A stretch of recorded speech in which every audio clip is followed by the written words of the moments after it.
Let me ask you. Okay. These rooms. They were warehouses. Warehouses. You see the dungeons in Elmina look like this. Yes, yes. So they just keep. Yes, stored gold. Gold. Whatever. Gold and ivory.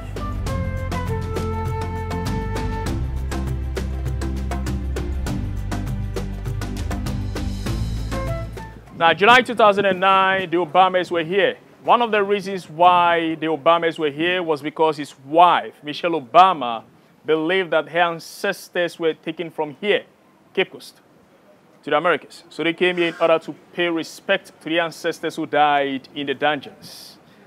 Barack Obama's father, his father is from Kenya. I'm referring to his wife, Michelle Obama. Now let's see the 4 graves right here.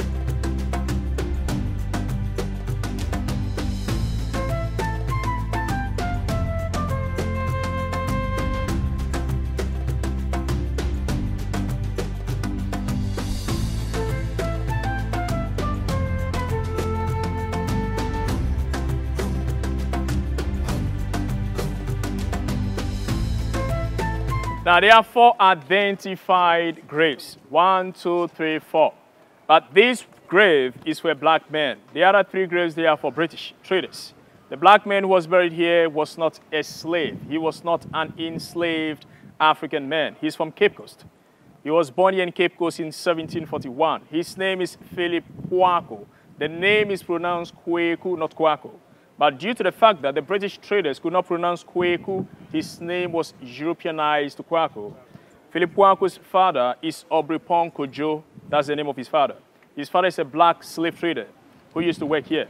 Because of that, when his son Philip Kwaku was 11 years old, the church on top of the male dungeon we call Society for the Propagation of the Gospel transported Philip Kwaku to London. He was the first African to be ordained as an Anglican priest. He studied theology at the University of Oxford. Philip Kwaku became a missionary in the church on top of the male dungeon. He promoted Christianity here in Cape Coast, in Ghana. He was born in 1741. He died in 1816 at the age of 75 years old. Let me show you the other 3 graves right there.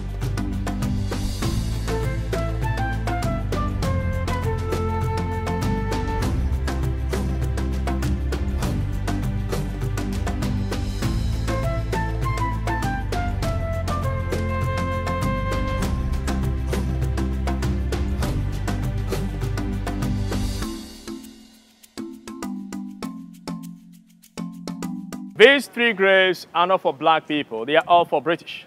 And the first grave is for one of the British governors. His name is Captain George Mclean. Captain George Mclean was the governor of Cape Coast Castle from 1830 until 1844. Back in a male slave dungeon, I made mention of a very big tunnel system. Captain George Mclean sealed off the tunnel in 1834. He was born in 1801. He died in 1847 at the age of 46. Malaria killed Captain George Mclean. And that's Mclean's wife. Her name is Letitia Elizabeth Landon. She completed suicide after she found out that her husband, Mclean, was cheating on her with a black woman. But there are some historical disciples who claim that it was the black mistress of Mclean who poisoned her. She died at the age of 36 up there in the bedroom of the governor. Now, the 3rd grave is for an English soldier and a lawyer. His name is C.B. Whitehead. He died at the age of 38 in 1812. The cause of his death is not known to us. We do not know what killed C.B. Whitehead. However, West Africa was known as White Man's Grave because malaria killed many of them. And because of gold, they kept coming.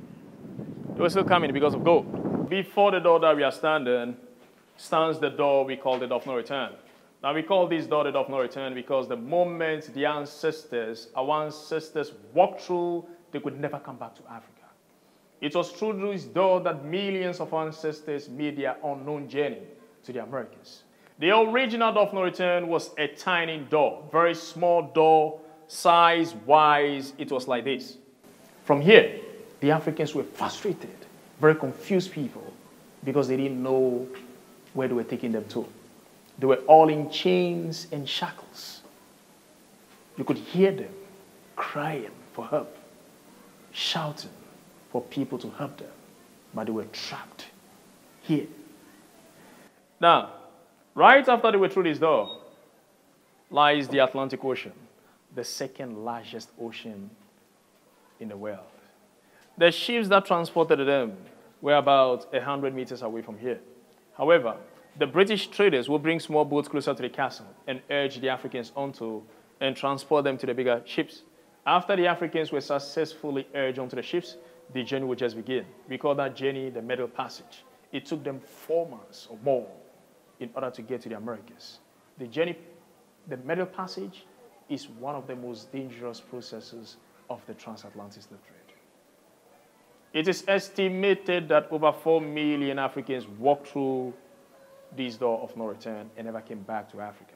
In Cape Coast Castle alone, it is estimated that over 4 million Africans were transported to the Americas and to the Caribbean. In West Africa, over 12 million were shipped off. Over 40% of that total population of the enslaved African people were shipped off by the Portuguese. The Portuguese normally transported the Africans to Brazil.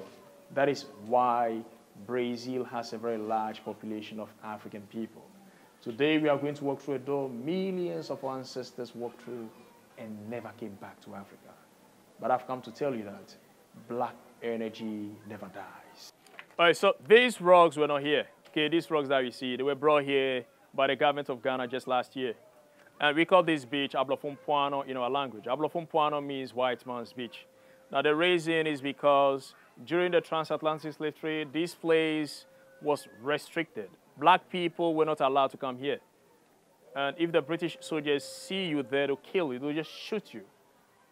And this was the exit of the British. This staircase was the exit of the British.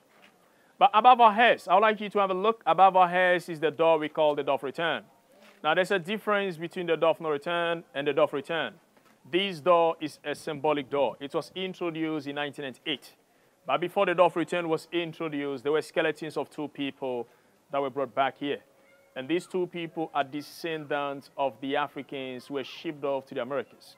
Their names are Madam Crystal and Samuel Carson.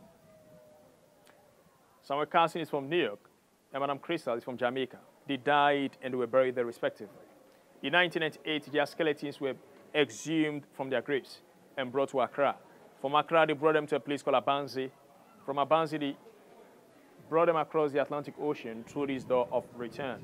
This is a symbolic movement in order to urge the Africans in the diaspora to come back to their roots.